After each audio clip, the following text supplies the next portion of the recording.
So, yan guys. Ito muli ang inyong lingkod, Batang Elio po, ano?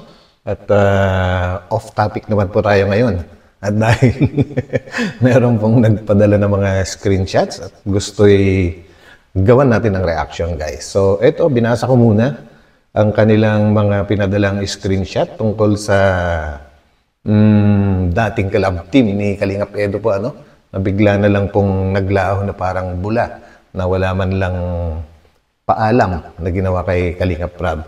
So yan guys, ano kasi ito nung hindi ko dapat re-reactionan to kaya lang, parang nabanggit kasi nila ang Kalingap na parang kumbaga ang e-lovers ay medyo nahimasmasan sa mga pangyayari dahil muli na namang may ginawang kalokohan yung magkapatid sa e-lovers guys. Medyo natatawa talaga ako kasi di ba dati itong admin ng e-lovers, sponsor na rin siguro ito na si Ian Torres, Tunyakaw Torres ay halos makipag-away na dati kay Kalingap Rab yan dahil halos makipag-away na siya dati kay Kuya Bal dahil nagkaroon sila ng dati ng rebuttal. So yan guys and sige, umpisahan na natin dito. Ano kaya pinag-umpisahan ng gulo na ito?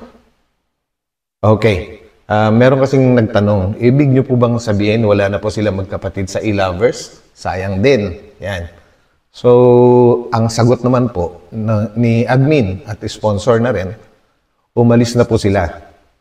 Meron silang bagong grupo na kumupkup po. Member sila dito dati. At bumuo sila, sinulsulan at siniraan kami. Grabe. Ibig sabihin, natangay na naman ng ibang grupo itong magkapatid na to. Nako, talaga naman at kakaiba talaga si ate, at guys, talagang nakipag-anuhan siya, batawag doon, nakipagmurahan siya kay admin, kay Ian Tunyakaw Torres. So, tingnan natin guys, basahin natin. Ang sabi ni ate, bakit? Humingi ba ako sa'yo? Ako ba ang kusa na sumali sa GC na ito? Ikaw ang nagpasok sa akin sa GC na ito. Huwag mo akong gawan ng kwento. Leche ka. Yan po ang sabi ni May. Ayun, galit na tuloy ngayon sa si admin. Mas leche ka. Manggagamit. 1 taon lumayas ka na dito. Ano pang ginagawa mo dito?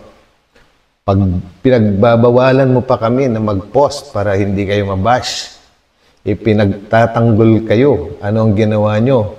Putsch ka. Yung parang ganun. Hindi ko nabibigkasin ng buong buo po, yung mga mura kasi baka may mga makapanood na mga bata hindi naman po So yan, basahin nyo na lang po at ipopost ko. So, umpisahan natin sa pinag-umpisahan. Ayan, ito. Si May Surita, umasya pa siya na magkakapera sa amin. Kaya hindi siya lumalabas sa GC. So yun, guys, talagang pinalalayas na nila. Pero ayaw pang umalis sa group chat nila. Nako. Kahit alam na niya, hindi na siya part ng plan namin, halatang mukhang pera lang. Tama ang sinabi ng Kalingap. Yan. Ang nagsabi po nito, si admin po, si Ian Tunyakaw Torres. Ulitin ko yung sinabi niya. Halatang mukhang pera lang. Tama ang sinabi ng Kalingap at sinabi ni Lolo at ni Jun. Sino Jun? Yung unang nag-vlog po sa kanila, Si Jun Wonder ba yun, guys? So yan, tuloy natin. Ginamit nila ang mga tao. Kaya ingat po kayo sa kagustuhan namin na tumulong. Kaso naawa kami. Gawain na pala nila talaga. Dadalhin nyo yan hanggat maputulan kayo ng hininga. Di na sana ako mag-post. Kaso kapal, di na nahiya. So yun guys, actually, kung panonoorin nyo yung mga videos nung unang nakapag-vlog sa kanila na si June Wonder, ganyan din po yung mga binabanggit, no? Pero pagdating naman si Kalinga Prab, hindi naman umimik si Kalinga Prab eh. Kumbaga, hindi naman nagsasalita kasi ng ng masama si Kalinga Prab.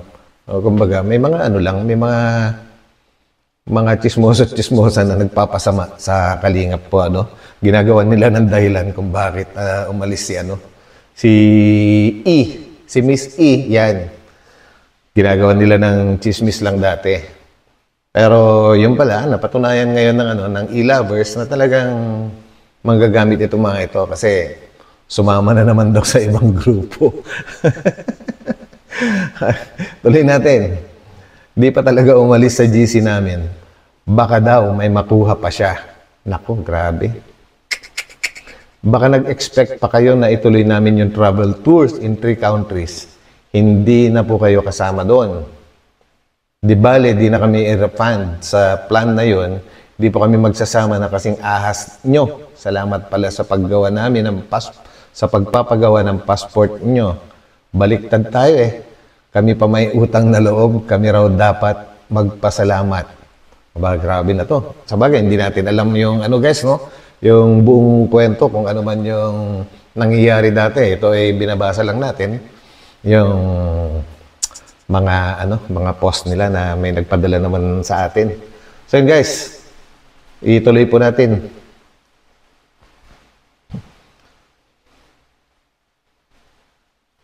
Ayan, at tawa ng tawa si Ian. Ako pa ang ileche mo. Di nakatikim ka ng pooch sa akin, lumabas din ang ugali mo. Ayan, ganyan si May, makipag-usap. Sila na may kasalanan, sila pa ang matapang. Oh, ano pa nga ba? Palalabasin natin ang ugali niya. Talagang ganyan siya magsalita. Tapos sa bandang huli, nagpapabiktim na siya. Medyo talaga, natatawa talaga ako guys kasi matindi yung yung pagmamalasakit ng e-lovers dati. Kumbaga, sumusugod pa raw itong mga to dati doon sa bahay ni na Lolo para mag-interview or mang-away, yung mga ganyan. Kung napanood nyo po yung mga vlogs ng tita ni Miss E dati na naglalabas ng sama ng loob dahil sila nga yung ginagawa ng kwento na sila yung masama kaya umalis si na Miss E doon sa bahay ni na Lolo. So ngayon napatunayan na ng e-lovers na yung magkapatid talaga yung masama. So guys, tuloy natin. What you see is what you get. Tawa na lang ang ibang admin na nagbabasa. So defensive kung di lang nagka-leche-leche, walang boom. Tapos ang plano, sige, marami akong ebidensya sa pagka walang hiya nyo, mag-ina. Oh, bakit mag-ina? Di ba magkapatid yun? Siguro ang binabanggit dito is, di ba kasama nga pala nila ang nanay nila, na lumayas kina Lolo. So, kasabwat din pala yung kasabwat din pala yung nanay nila, grabe. At naka-block na. Ayan, kumbaga, hindi na natin ma-open yung Seymour kasi screenshot lang po ito, Siguro ang ibig sabihin ni Ian dito, Ian Tunyacao Torres, ay blinak na sila. Blinak na sila ng magkapatid. Kaya, ayan grabe mga, grabe yung mga pangyayari. Sabi naman ulit ni Miss Ian, ngayon, naniniwala na ako sa lolo nila at sa Kalingap. Kasi aim nilang tumulong, tapos tinalikuran sila ni Erica. At sa lolo at tita niya, hindi nagsisinungaling kasi sila ang mas nakakakilala sa magkapatid. Totoo naman yun. Siyempre, doon sila lumaki sa lolo nila, sa mga tita nila, doon sa bahay na yun. Siyempre, kilala nila yan. At kung ano man yung mga lumalabas sa bibig ni na lolo, totoo yun. Alangan namang gawan nila ng masamang kwento yung mga apo nila yung mga yun eh. At saka ang kinasasama kasi ng loob ni Lolo dati is yung Hindi man lang sila dumalaw sa hospital, no? Nung na-hospital ngayong lola nila, bagkos. Nung pag-uwi ng lolo nila sa bahay na yun, hindi niya ina-expect na wala na yung dalawang apon niya na yun, lumayas na. Dala-dala lahat mga gamit. Hindi man lang nagpaalam. Oh, napakabuting mga apo talaga, ano? Grabe. Ay, nako. Buhay talaga. So yan guys, no, ituloy natin. May mga iba pa silang mga dito pinadala. So yan. Hindi po yan sulsol. Ugali na po talaga nila yan. So ibig sabihin, napagtanto ng ilabers na talaga ugali na ng magkapatid yung manggamit para sa pera, ano. Kahit saan pa sila magpadala, kahit saan pa sila nagpapadala sila basta pera. Grabe kasi nauso kasi yung mga text na ganito, ano? Yung mga hindi na buo, kaya nakakalito na minsan magbasa ng mga putol-putol. Parang si Barok na lang tayo ngayon. Sabi naman yes, real talk, 100%. So yan. Sabi naman ng isa, grabe ang pag-ugali ni May. Akala mo kung sino, hindi iniisip kung anong meron sila ngayon. Puro limos lang sa kanila. Hindi pinaghirapan o dugot pawis kung ano man meron sila ngayon.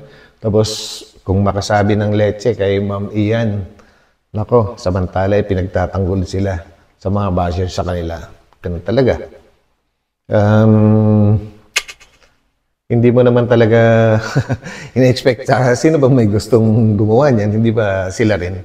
Kumbaga, e-lovers naman yung sumuporta sa kanila dati, kaya umalis sila sa kalingap eh.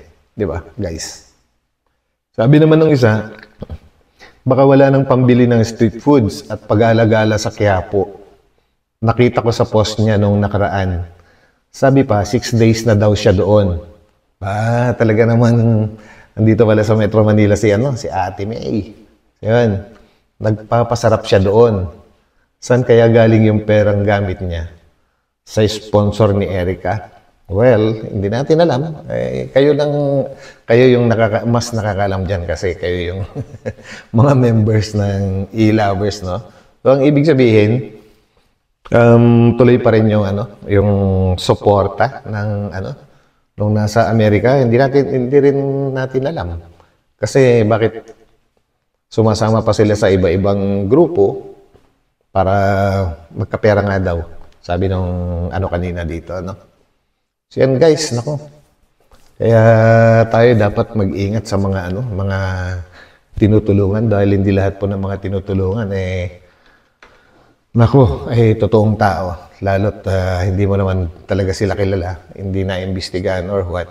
So yun, sa bandang huli, ikaw pa rin yung tutuklawin nila. Masaklap, no? Pero ganun talagang buhay, guys. May mga dalawang klase lang naman ang tao sa mundo eh. Isang mabuti at isang masama, di ba? So yun. So yun, guys, maraming salamat sa inyo sa pagsama sa akin. At yun. God bless po sa lahat. Kita-kita po tayo ulit sa aking susunod na upload. Tubuli ang inyong lingkod, Batang LU. Ingat po kayo. Bye.